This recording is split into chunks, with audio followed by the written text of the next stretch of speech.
I pozdrav svima ljudi, dobrodošli u novi video na našem kanalu. I kao što vidite, u današnjem videu započinjem novi serijal. Ja mislim da ovaj serijal niko do sada nije snimao, ja mislim da sam ga ja izmislio.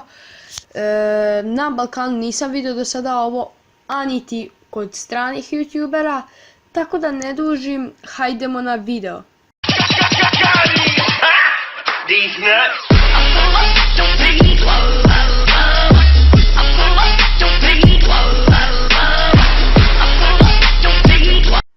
Ok, šta se zapravo radi u ovom serijalu?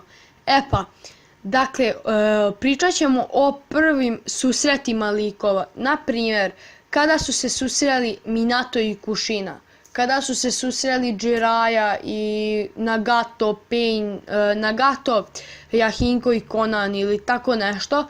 I vi ćete mi to predlagati u komentarima, a ja ću pravim video za to. Kako su se oni susreli, gdje je to bilo, šta su radili i tako. Tako da, eto, to je uglavnom to. Dakle, oni su se susreli i hajde da kažem sada kako bi to trebalo da zapravo izgleda. Tako da ja ću sada pričati kako su se susreli legendarni Sanini sa Painom iliti Nagatom, Yahinkom i Konan.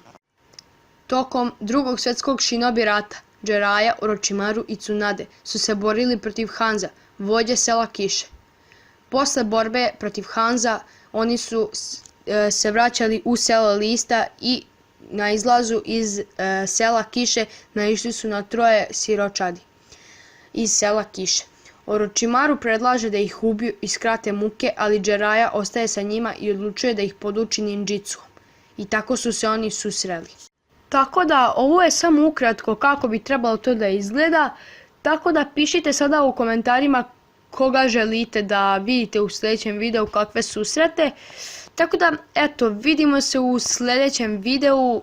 Do tada, pozdrav!